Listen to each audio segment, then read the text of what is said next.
नमस्कार मित्रांनो मुंबई उच्च न्यायालयाअंतर्गत नागपूर खंडपीठामध्ये शिपाई या पदासाठी भरती निघालेली आहे।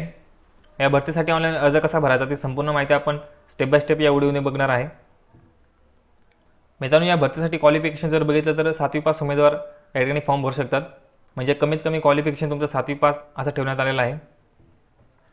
जर तुम्ही 7वी पास उमेदवार जर असाल तर तुम्ही नक्की या ठिकाणी फॉर्म भरू शकता। ओके, तर इथे मी मुंबई उच्च न्यायालयाची ऑफिशियल वेबसाईट ओपन केलेली आहे। तर याच वेबसाईटवरती तुम्हाला मुंबई उच्च न्यायालयाअंतर्गत जे काही खंडपीठ येतात ओके, तर त्यांच्या तुम्हाला जाहिराती या ठिकाणी भेटून जातील। तर इथे तुम्हाला राईट साईडला 3 नंबरला तुम्हाला रिक्रुटमेंट ऑप्शन दिलेला आहे। ओके, तर तुम्हाला ही वेबसाईट ओपन करायची आहे आणि इथे तुम्हाला राईट साईडला 3 नंबरला रिक्रुटमेंट असा ऑप्शन दिला आहे, इथे तुम्हाला क्लिक करायचं आहे। त्यानंतर तुमच्यासमोर मित्रांनो असा इंटरफेस येईल। इथे तुम्हाला खाली स्क्रोल करायचं आहे। खाली स्क्रोल केल्यानंतर तुम्हाला इथे Nagpur bench recruitment for the post of peon असा ऑप्शन दिसला। ओके, तर इथे तुम्हाला डिटेल ॲडव्हर्टाइजमेंट दिलेली आहे। ओके, तर इथे तुम्ही क्लिक करू शकता, तुमच्यासमोर संपूर्ण जाहिरात ओपन होईल। तर ही संपूर्ण जाहिरात मित्रांनो तुम्हाला वाचून घ्यायची आहे। ओके, याच्यामध्ये जे काही तुम्हाला पॉईंट दिलेले आहेत ते सर्व पॉईंट तुम्हाला वाचून घ्यायचे आहेत। तर याच्यामध्ये सर्व तुम्हाला इन्स्ट्रक्शन वगैरे दिलेले आहेत। ओके, तुम्हाला डॉक्युमेंट कोणते लागणार आहेत ते डॉक्युमेंटसुद्धा या ठिकाणी सर्व दिलेले आहे तुम्हाला। इथे तुम्हाला परीक्षेचं स्वरूप कसं असणार आहे। ओके, तर ते परीक्षेचं स्वरूप पण तुम्हाला इथे दिलेलं आहे। तर हे सर्व पॉईंट मित्रांनो तुम्हाला वाचून घ्यायचे आहेत, हे जाहिरात तुम्हाला बघून घ्यायचे। ओके, त्यानंतर इथे तुम्हाला ॲप्लाय ऑनलाईन असा ऑप्शन दिलं। ओके, तर आपण या व्हिडिओमध्ये ऑनलाईन अर्ज कसा भरायचा तीच माहिती बघणार आहे। तर इथे तुम्हाला ॲप्लाय ऑनलाईन या ऑप्शनवरती क्लिक करायचं आहे ऑनलाईन अर्ज करण्यासाठी। त्यानंतर असा इंटरफेस येईल। आता इथे तुम्हाला 4 ऑप्शन दिसतील। एक होमचा ऑप्शन दिला आहे, इथे तुम्हाला रजिस्ट्रेशनचा ऑप्शन दिलेला आहे। त्यानंतर find your registration I D. Okay, तुम्हाला तुमचा इथे रजिस्ट्रेशन नंबर तुमचा तुम्ही फाइंड करू शकता। त्यानंतर प्रिंट ॲप्लिकेशन असा ऑप्शन दिला। ओके, तर आपल्याला रजिस्ट्रेशन या ऑप्शनमध्ये तुम्हाला संपूर्ण फॉर्म जो आहे तो तुम्हाला इथे भरून घ्यायचा आहे। तर इथे सगळ्यात तुम्हाला इथे होम या ऑप्शनवरती क्लिक करायचं आहे। होम ऑप्शनवरती क्लिक केल्यानंतर तुमच्यासमोर मित्रांनो असा इंटरफेस येईल। आता इथे तुम्हाला इन्स्ट्रक्शन दिलेले आहेत। ओके, तर इथे तुम्हाला स्टेप 1 आणि स्टेप 2 दिलेले आहे।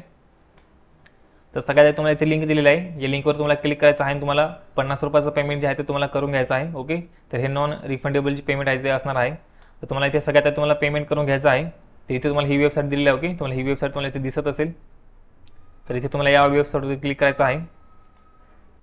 त्यानंतर असा इंटरफेस येईल। आता इथे तुम्हाला सर्व माहिती तुम्हाला भरून घ्यायची आहे। ओके, तर इथे तुम्हाला पेमेंट गेटवे इथे पिऊन 2025 असं दिलेलं आहे। Okay, automatic. तर इथे तुम्हाला तुमचं नाव टाकायचं आहे। त्यानंतर तुमचं मिडल नेम म्हणजे वडिलांचं नाव टाकायचं आहे। पुढे तुम्हाला लास्ट नेम टाकायचं आहे। त्यानंतर तुमचा ॲड्रेस इथे फिल करायचा आहे। त्यानंतर इथे तुम्हाला पिनकोड फिल करायचा आहे। पुढे तुम्हाला मोबाईल नंबर फिल करायचा आहे। त्यानंतर तुम्हाला तुमचा ईमेल आय डी फिल करायचा आहे।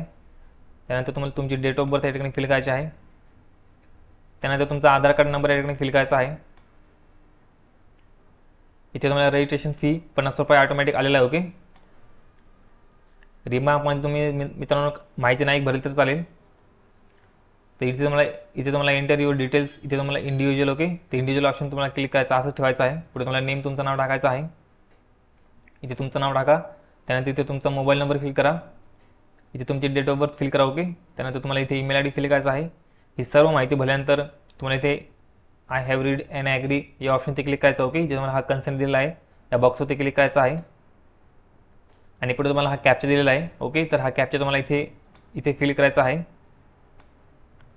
इथे हा कॅप्चा फिल केल्यानंतर पुढे तुम्हाला नेक्स्ट या ऑप्शनवरती क्लिक करायचं। ओके, तर ही सर्व माहिती मी भरून घेतो आणि तुम्हाला पुढची स्टेप दाखवतो। ओके, तर मित्रांनो या ठिकाणी मी सर्व माहिती भरलेली आहे। पुढे तुम्हाला नेक्स्ट या ऑप्शनवरती क्लिक करायचं आहे। त्यानंतर असा इंटरफेस येईल। आता इथे तुम्हाला खाली स्क्रोल करायचं आहे, इथे तुम्हाला तुमची सर्व माहिती दिसेल। ओके, ही सर्व माहिती तुम्ही चेक करून घ्या, तुमची सर्व माहिती बरोबर असेल पुढे तुम्हाला नेक्स्ट या ऑप्शनवरती क्लिक करायचं आहे। त्यानंतर असं पेज येईल। आता इथे तुम्हाला पेमेंट करण्यासाठी ऑप्शन दिलेले आहेत, इथे तुम्हाला पेमेंट करण्यासाठी ऑप्शन निवडायचा आहे। तर इथे तुम्हाला नेट बँकिंग, नंतर कार्ड पेमेंट आणि अदर पेमेंट मोड असे ऑप्शन दिलेले आहेत। तर इथे UPIचा पण ऑप्शन दिलेला आहे, पण UPI इज नॉट अवेलेबल असं इथे दाखवतं। ओके, तर इथे तुम्ही कार्ड पेमेंटनी तुम्ही पेमेंट करू शकता। इथे तुम्हाला डेबिट कार्डचा ऑप्शन दिला आहे। ओके, तर इथे तुम्ही क्लिक करून तुम्ही 50 रुपयाचं पेमेंट जे तुम्ही करू शकता। ओके, तर इथे तुम्हाला क्लिक करायचं आहे। त्यानंतर असं पेज येईल। आता इथे तुम्हाला तुमचं कार्ड, तुमचं जे नाव आहे ते नाव तुम्हाला टाकायचं आहे।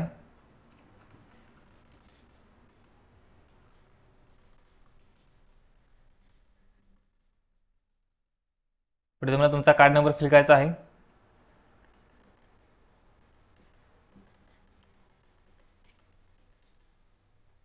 पुढे तुम्हाला एक्सपायरी डेट या ठिकाणी फिल करायचं. ओके.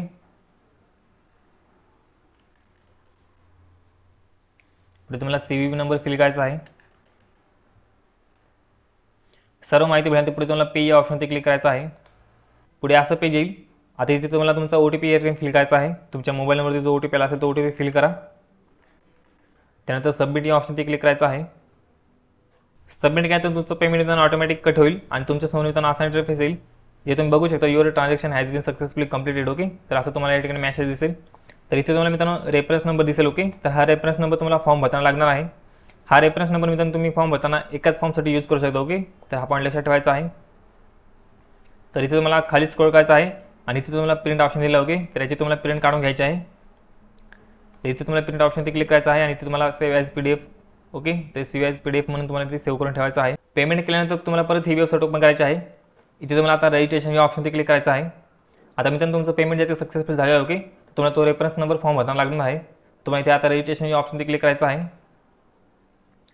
आता इथे तुम्हाला सगळ्यात तुमचं नाव टाकायचं. ओके. इथे तुम्ही बघू शकता, इथे नेममध्ये तुम्हाला तुमचं नाव टाकायचं आहे. इथे तुमची पोस्ट पिऊन ऑटोमॅटिक आलेलं आहे. ओके. तर इथे तुम्हाला काही ऑप्शन सिलेक्ट करायची गरज पडणार नाही. तर इथे तुम्हाला नेम तुमचा निवडायचा आहे. तर इथे मेल कॅन्डिडेट असाल तर तुम्ही इथे श्री ऑप्शन निवडू शकता. ओके. जर फिमेल कॅन्डिडेट असाल तर तुम्ही इथे श्रीमती किंवा मिस हा ऑप्शन निवडू शकता. ओके. तर इथे तुम्हाला तुमची सर्व माहिती तुम्हाला इंग्लिश लँग्वेजमध्ये भरायची आहे. ओके. तर सर्व माहिती तुम्ही कॅपिटल लेटर्समध्ये भरू शकता. तर सगळ्यात तुम्हाला इथे फर्स्ट नेम तुमचं नाव टाकायचं आहे. त्यानंतर मिडल नेम तुमच्या वडिलांचं नाव टाकायचं आहे. त्यानंतर तुमचं लास्ट नेम या ठिकाणी फिल करायचं. ओके. त्यानंतर तुम्हाला मित्रांनो तुमचा ॲड्रेस या ठिकाणी फिल करायचा आहे. तर इथे ठिकाणी पोस्टल ॲड्रेस म्हणजे तुमचा जे आधार कार्डवरती जो ॲड्रेस असेल तो ॲड्रेस तुम्ही इथे भरू शकता. पुढे तुम्हाला डिस्ट्रिक्ट ऑफ पोस्टल ॲड्रेस तुमचा डिस्ट्रिक्ट या ठिकाणी निवडायचा आहे. तुमचा जिल्हा निवडा या ठिकाणी. पुढे तुम्हाला पिनकोड फिल करायचा आहे. पिनकोड फिल केल्यानंतर पुढे तुम्हाला आधार नंबर या ठिकाणी फिल करायचा आहे. त्यानंतर तुम्हाला तुमचा इथे ईमेल ID फिल करायचा आहे. ईमेल ID फिल करताना तुमच्या ईमेल IDचं ते नाव टाकायचं आहे. ओके. पुढे तुम्हाला @ साईन दिलेलं आहे. त्यानंतर तुम्हाला पुढच्या बॉक्समध्ये gmail.com तुम्ही असं टाकू शकता. तुमचा जो काही डोमेन नेम असेल ओके तो तुम्ही इथे टाकू शकता. त्यानंतर तुम्हाला तुमचा मोबाईल नंबर फिल करायचा आहे. ओके. इथे तुमचा मोबाईल नंबर फिल करा. त्यानंतर हा ऑप्शन नाही भरला तर चालेल. पुढे तुम्हाला जेंडर फिल करायचं आहे. ओके. तुमचं जेंडर जे असेल ते इथे तुम्हाला फिल करायचं आहे. पुढे नॅशनॅलिटी इंडियन ऑटोमॅटिक आलेला आहे. ओके. पुढे तुम्हाला रिलिजन, कॅटेगरी आणि कास्ट. ओके. तर असा ऑप्शन दिलेला आहे. तर तुमचा रिलिजन या ठिकाणी सिलेक्ट करायचा आहे. पुढे तुम्हाला कोणत्या कॅटेगरीमध्ये तुम्ही फॉर्म भरायला. ओके. तर ते कॅटेगरी तुम्हाला इथे सिलेक्ट करायची आहे. आणि पुढच्या बॉक्समध्ये तुम्हाला तुमची सब कॅटेगरी इथे फिल करू शकतो. ओके. तुमच्या कास्ट सर्टिफिकेटवरती ही माहिती तुम्हाला भेटून जाईल. इथे तुम्ही तुमच्या सब कॅटेगरीचं नाव टाकू शकता. ओके. पुढे तुम्हाला डेट ऑफ बर्थ फिल करायचं. ओके. तर तुमची डेट ऑफ बर्थ फिल करा.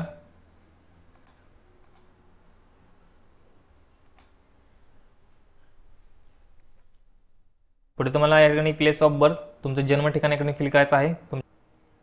तुम्हाला पुढे मॅरिटल स्टेटस निवडायचा आहे. अनमॅरिड आहात का मॅरिड आहात तो ऑप्शन या ठिकाणी निवडायचा आहे. आता पुढे तुम्हाला एज्युकेशनल क्वालिफिकेशन. ओके. हा महत्त्वाचा पॉईंट आहे. तर इथे तुम्हाला सगळ्यात आधी 7वीची माहिती भरायची. ओके. तर मित्रांनो 7वीची माहिती तुम्हाला कंपल्सरी या ठिकाणी भरायची आहे. इथे ऑटोमॅटिक 7th स्टँडर्ड असा आलेला आहे. ओके. पुढे तुम्हाला स्ट्रीम या ठिकाणी मराठी असं टाकायचं आहे. पुढे तुम्हाला तुमच्या स्कूलचं नाव टाकायचं. ओके. तुम्ही ज्या शाळेत 7वीला होता त्या शाळेचं नाव टाका. पुढे तुम्हाला इयर ऑफ पासिंगला या ठिकाणी फिल करायचा. ओके. तर इथे तुम्ही इयर ऑफ पासिंग या ठिकाणी फिल करू शकता. पुढे आउट ऑफ मार्क्स आणि टोटल मार्क्स असा ऑप्शन दिला आहे. तर तुम्हाला टोटल मार्क ओके. तर आउट ऑफ मार्क्स तुम्हाला म्हणजे टोटल मार्क किती होते ते टोटल मार्क्स तुम्हाला या ठिकाणी फिल करायचे आहेत. आणि तुम्हाला याच्यापैकी तुम्हाला किती मार्क पडले. ओके. ते मार्क्स तुम्हाला पुढच्या बॉक्समध्ये टाकायचे आहेत. आणि पुढे तुमचे पर्सेंटेज ऑटोमॅटिक कॅल्क्युलेट होऊन येऊन जातील. ओके. आणि पुढे तुम्हाला क्लास निवडायचा आहे. First, second and pass. Okay. तर आधी इथे तुम्हाला क्लास निवडायचा आहे. मित्रांनो तुमच्या 7वीच्या मार्क्सशीटवरती जर तुम्हाला ग्रेड सिस्टीम जर असेल. ओके. तुम्हाला जर श्रेणी पद्धत जर असेल तर तुम्हाला ते मार्क्समध्ये तुम्हाला कन्वर्ट करणं गरजेचं आहे. ओके. तुम्हाला इथे मार्क्स टाकायचे आहे. त्याच्यामुळे तर तुम्ही ज्या शाळेमध्ये होतात त्या शाळेमधून तुम्ही ते कन्वर्ट करून घेऊ शकता. ओके. कारण की तुम्हाला मित्रांनो व्हेरिफिकेशनच्या वेळेस सुद्धा हे लागणार आहे. ओके, तर तुमच्याकडे 7वीचं मार्कशीट वगैरे असणं गरजेचं आहे. तर हा पॉईंट लक्षात ठेवायचा आहे. तर तुम्ही शाळेतून जे तुमची श्रेणी पद्धत आहे ओके, तर ते मार्क्समध्ये कन्वर्ट करून त्याच्यावरती तुम्ही शाळेचा सही शिक्का घेऊन येऊ शकता. ओके, तर हा पॉईंट लक्षात ठेवायचा आहे. त्यानंतर मित्रांनो तुमचं जर पुढे अजून क्वालिफिकेशन जर झालं असेल ओके, तुमचं 10वी 12वी ग्रॅज्युएशन झालं असेल तर पुढे तुम्हाला ॲड या ऑप्शन ते क्लिक करायचं आहे. ओके, इथे तुम्हाला ॲड या ऑप्शन ते क्लिक करायचं आहे आणि तुमच्यासमोर मित्रांनो परत एक या ठिकाणी कॉलम येऊन जाईल पुढे तुम्हाला माहिती भरण्यासाठी. तर इथे तुम्हाला मित्रांनो 7वी 8वी 9वी 10वी 12वी ग्रॅज्युएशन, पोस्ट ग्रॅज्युएशन, डिप्लोमा, नंतर पोस्ट ग्रॅज्युएशन डिप्लोमा ओके, हे सगळे ऑप्शन तुम्हाला दिलेले आहेत. तर इथे तुम्ही डायरेक्ट 10वीची माहिती भरू शकता. ओके, 10वीनंतर तुम्ही जर 12वी केली असेल तर ॲड करून तुम्ही 12वीची माहितीसुद्धा भरू शकता. त्यानंतर तुम्ही ग्रॅज्युएशनची माहितीसुद्धा भरू शकता. ओके, तिथे तुम्हाला 10वीचा ऑप्शन निवडायचा आहे. इथे SSC ऑटोमॅटिक आलेला आहे. तर तुम्हाला मीडियम टाकायचं आहे, तुम्ही कोणत्या मीडियममधून 10वी कंप्लीट केलेली आहे. त्यानंतर तुम्ही शाळेचं नाव किंवा बोर्डचं नाव किंवा युनिव्हर्सिटीचं नाव टाकू शकता. ओके, पुढे इयर ऑफ पासिंग टाकायचं आहे. पुढे तुम्हाला किती मार्क्स होते टोटल ते मार्क्स तुम्हाला फिल करायचे आहेत. ओके, तुम्हाला किती मार्क पडले ते पुढच्या बॉक्समध्ये टाकायचं आहे. तुमचे पर्सेंटेज ऑटोमॅटिक येऊन जातील. इथे तुम्हाला क्लास निवडायचा आहे. पुढे ॲड करून तुम्ही 12वीची सुद्धा माहिती भरू शकता. तर इथे तुम्हाला HSC ऑप्शन निवडायचा आहे. तुम्ही 12वी कशामधून कंप्लीट केलं आहे, आर्टमधून, कॉमर्समधून का सायन्समधून, तो ऑप्शन तुम्हाला निवडायचा आहे. त्यानंतर तुमचं मीडियम तुम्हाला टाकायचं आहे. पुढे बोर्डचं नाव तुम्ही टाकू शकता. तर तुम्हाला इयर ऑफ पासिंग तुम्हाला इथे फिल करायचं आहे. त्यानंतर 12वीला असताना तुम्हाला टोटल गुण किती होते ते टोटल गुण तुम्हाला फिल करायचे आहेत. त्याच्यापैकी तुम्हाला किती मार्क्स पडले ते मार्क्स तुम्हाला इथे फिल करायचे आहेत. तुमचे पर्सेंटेज ऑटोमॅटिक येऊन जातील. जर तुमचं ग्रॅज्युएशन झालं असेल तर तुम्ही ॲड करून तुम्ही ग्रॅज्युएशनसुद्धा माहिती भरू शकता. ओके, तर इथे तुम्हाला ग्रॅज्युएट ऑप्शन निवडायचा आहे. आता तुम्ही ग्रॅज्युएशन कशामधून कंप्लीट केलं आहे तो ऑप्शन तुम्हाला निवडायचा आहे. BA मधून, BCOM मधून का BSc मधून. ओके, तर हा पॉईंट तुम्हाला इथे लक्षात ठेवायचा आहे. तुमचा जो तुम्ही ज्याच्यामधून कंप्लीट केला असेल तो ऑप्शन तुम्हाला इथे निवडायचा आहे. इथे तुम्हाला मीडियम फिल करायचं आहे. त्यानंतर तुम्ही युनिव्हर्सिटीचं नाव टाकू शकता. ओके,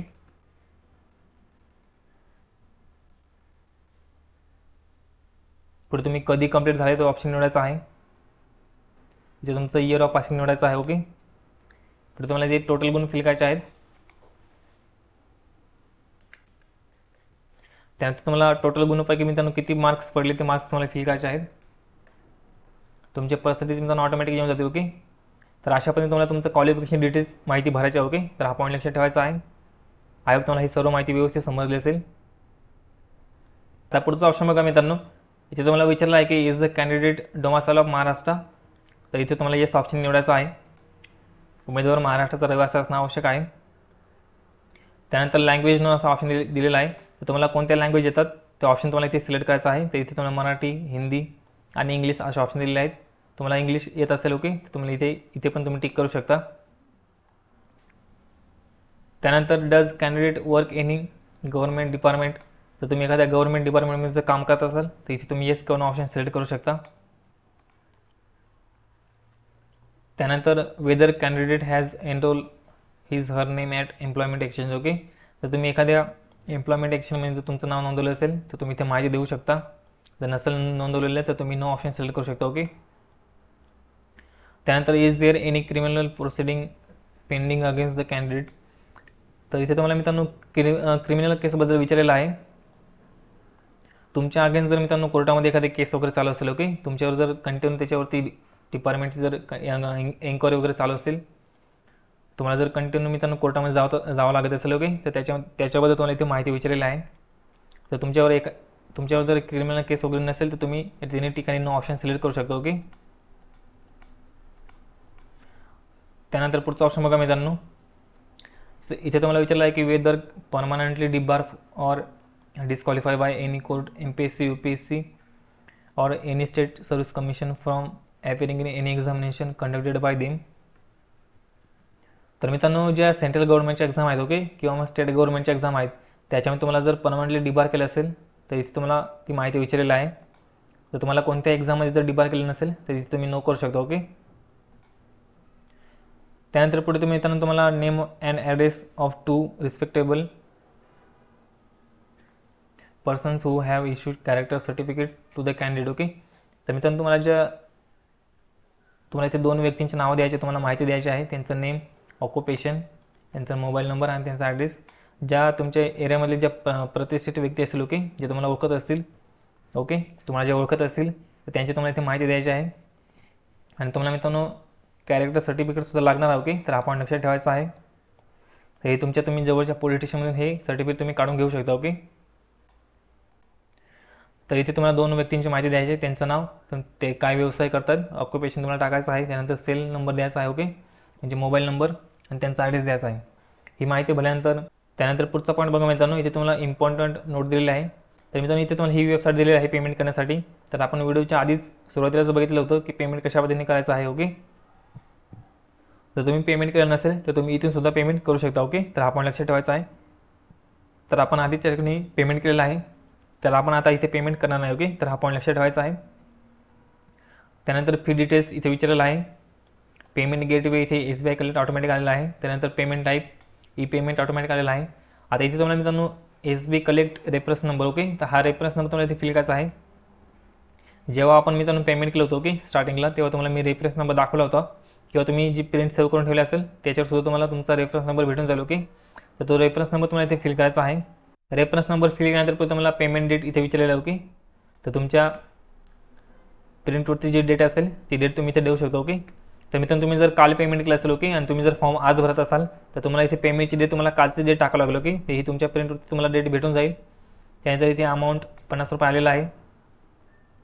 आता पुढे तुम्हाला फोटो आणि सिग्नेचर तुम्हाला अपलोड करायचा आहे. ओके, इथे तुम्हाला फॉर्मॅट दिलेला आहे JPEG किंवा JPG फाईल. आता मित्रांनो फोटो अपलोड करताना तुम्ही जाहिरातमध्ये त्याचे डायमेन्शन वगैरे बघू शकता. ओके, इथे तुम्हाला 3 नंबरच्या पेजवरती दिलेला आहे. आता इथे तुम्ही बघू शकता मित्रांनो फोटोची जी साईज आहे तुम्हाला, ओके, तर ती 3.5 सेंटीमीटर, त्याची रुंदी आणि हाईट तुम्हाला 4.5 सेंटीमीटर ठेवायची आहे. आणि स्वाक्षर बघू शकता तुम्ही 3 सेंटीमीटर आणि 2.5 सेंटीमीटर. ओके, 40 KB पेक्षा जास्त साईज होणार नाही. ओके, तर अशा पद्धतीने तुम्हाला सेव्ह करून ठेवायचे आहे, म्हणजे 40 KB पेक्षा कमी साईजमध्ये तुम्हाला सेव्ह करून ठेवायचे आहे. आणि फॉर्मॅट तुम्हाला JPG किंवा JPG दिलेला आहे. ओके, जर मित्रांनो तुम्हाला फोटोची साईज करता येत नसेल, ओके, तर तुम्हाला इथे iMerge सायझर ही वेबसाईट ओपन करायची आहे. तर इथे तुम्हाला तुमचा सिलेक्ट इमेज या ऑप्शनवरती क्लिक करायचा आहे. तुमचा फोटो तुम्हाला इथे अपलोड करायचा आहे.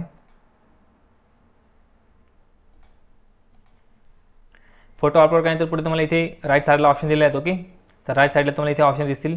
युनिटमध्ये तुम्हाला सेंटीमीटर ऑप्शन निवडायचा आहे. ओके, इथे तुम्हाला इंच, सेंटीमीटर, मिलीमीटर आणि पिक्सल ऑप्शन दिले आहेत. इथे तुम्हाला सेंटीमीटर ऑप्शन निवडायचा आहे, कारण की तुम्हाला जाहिरातमध्ये जे बघितलं तुम्ही तर इथे तुम्हाला 3.5 सेंटीमीटर आणि 4.5 सेंटीमीटर दिलेलं आहे. ओके, तर अशा तुम्हाला सेंटीमीटर ऑप्शन इथे निवडायचा आहे.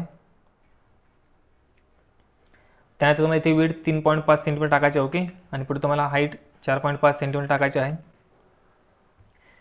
त्यानंतर पुढे तुम्हाला मित्रांनो इथे फॉर्मॅट दिला आहे. फॉर्मॅट तुम्हाला JPG किंवा JPG हे 2 ऑप्शन दिलेले आहेत. ओके, तर तुम्हाला JPG दोनपैकी एक ऑप्शन निवडायचा आहे. तर इथे तुम्ही ऑप्शन निवडून घ्या. त्यानंतर तुम्हाला इथे फाईल खाली स्क्रोल करा. खाली स्क्रोल केल्यानंतर इथे तुम्हाला साईज टाकायची आहे. साईज तुम्हाला इथे 40 KB आत ठेवायचे. ओके, तर इथे तुम्ही 30 किंवा 20 अशी साईज टाकू शकता. ओके, पुढे तुम्हाला KB ऑप्शन निवडायचा आहे. त्यानंतर DPI तुम्ही मित्रांनो इथे 200 टाकू शकता. तर ही सर्व माहिती भरल्यानंतर मित्रांनो तुम्ही इथे वरती नेक्स्ट डाउनलोड या ऑप्शनवर क्लिक करायचं आहे. आणि तुमचा फोटो मित्रांनो ऑटोमॅटिक तुमच्या फाईलमध्ये डाउनलोड होऊन जाईल. ओके, जर डाउनलोड नाही झाला तर तुम्हाला इथे डाउनलोड इमेज ऑप्शन दिला. ओके, इथे तुम्ही क्लिक करू शकता आणि तुमचा फोटो तुम्ही डाउनलोड करू शकता. अशा पद्धतीने काही सेकंदात तुम्ही फोटोची साईज करू शकता आणि अशाच पद्धतीने तुम्ही तुमच्या सिग्नेचरची साईजसुद्धा करू शकता. ओके, तर हा पॉईंट लक्षात ठेवायचा आहे. सिग्नेचरची साईज आणि फोटोची साईज केल्यानंतर पुढे तुम्हाला इथे अपलोड करायचं आहे. इथे तुम्हाला चूज फाईल ऑप्शन दिला. ओके, तर या ऑप्शनवरती क्लिक करून तुम्ही अपलोड करू शकता.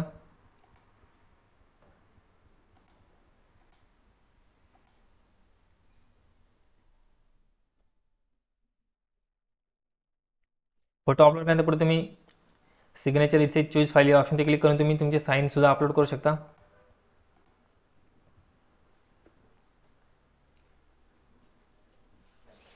त्यानंतर पुढे तुम्हाला मित्रांनो हा सिक्युरिटी कोड दिलेला आहे. ओके, तर हा सिक्युरिटी कोड तुम्हाला इथे फिल करायचा आहे.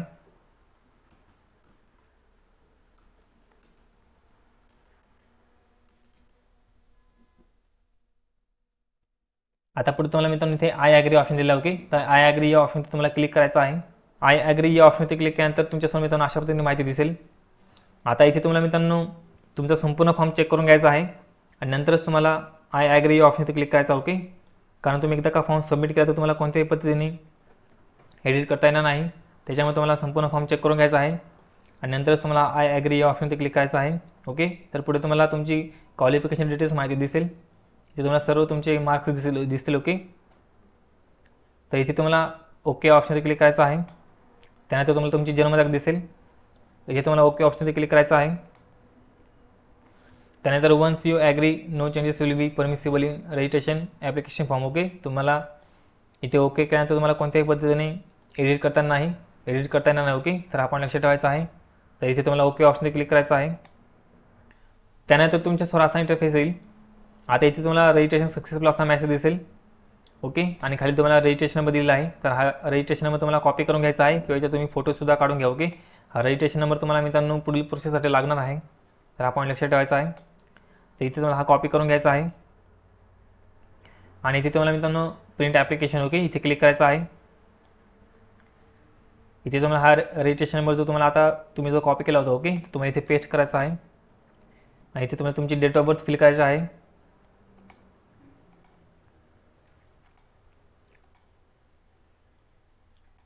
जन्मतारीख फिल केल्यानंतर तुम्हाला हा सिक्युरिटी कोड फिल करायचा आहे.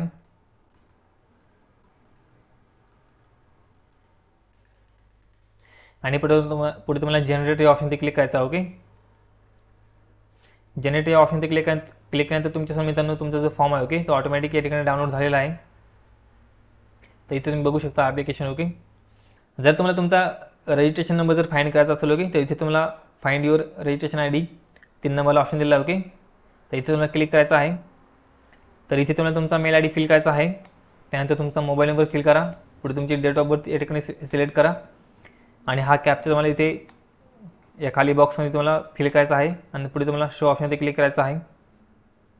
त्यानंतर असा इंटरफेस येईल. आता इथे तुम्हाला तुमचा रजिस्ट्रेशन ID, तुमचं नाव, जन्मतारीख, मोबाईल नंबर आणि तुमचा ईमेल ID तर ही माहिती तुम्हाला दिसेल. ओके, तर तुम्ही अशा पद्धतीने तुमचा रजिस्ट्रेशन नंबर फाइंड करू शकता. तर अशा पद्धतीने मित्रांनो आपण सर्व माहिती बघितलेली आहे. ओके, तर सुरुवातीपासून आपण संपूर्ण माहिती स्टेप बाय स्टेप बघितली आहे. तुम्हाला कशा पद्धतीने पेमेंट करायचं आहे, त्यानंतर तुमचा फॉर्म तुम्हाला कसा भरायचा आहे. ओके, त्यानंतर आपण तुमच्या फॉर्मची प्रिंट तुम्हाला कशा पद्धतीने काढायची. ओके, इथे प्रिंट ॲप्लिकेशन या ऑप्शनवरती क्लिक करून त्यानंतर तुमचा इथे फाइंड युअर रजिस्ट्रेशन ID कशा पद्धतीने तुम्हाला तुमचा रजिस्ट्रेशन ID फाइंड करायचा आहे. तर संपूर्ण माहिती मित्रांनो आपण स्टेप बाय स्टेप बघितली आहे. आहे तुम्हाला सर्व माहिती व्यवस्थित समजली असेल. मित्रांनो व्हिडिओ जर आवडला असेल तर नक्की लाईक करा आणि आपल्या चॅनलवर जर पहिल्यांदा आला असेल तर या भरतीच्या पुढील अपडेटसाठी आपल्या चॅनलला सबस्क्राईब करून ठेवा. तर चला मित्रांनो भेटूया पुढच्या व्हिडिओमध्ये. धन्यवाद.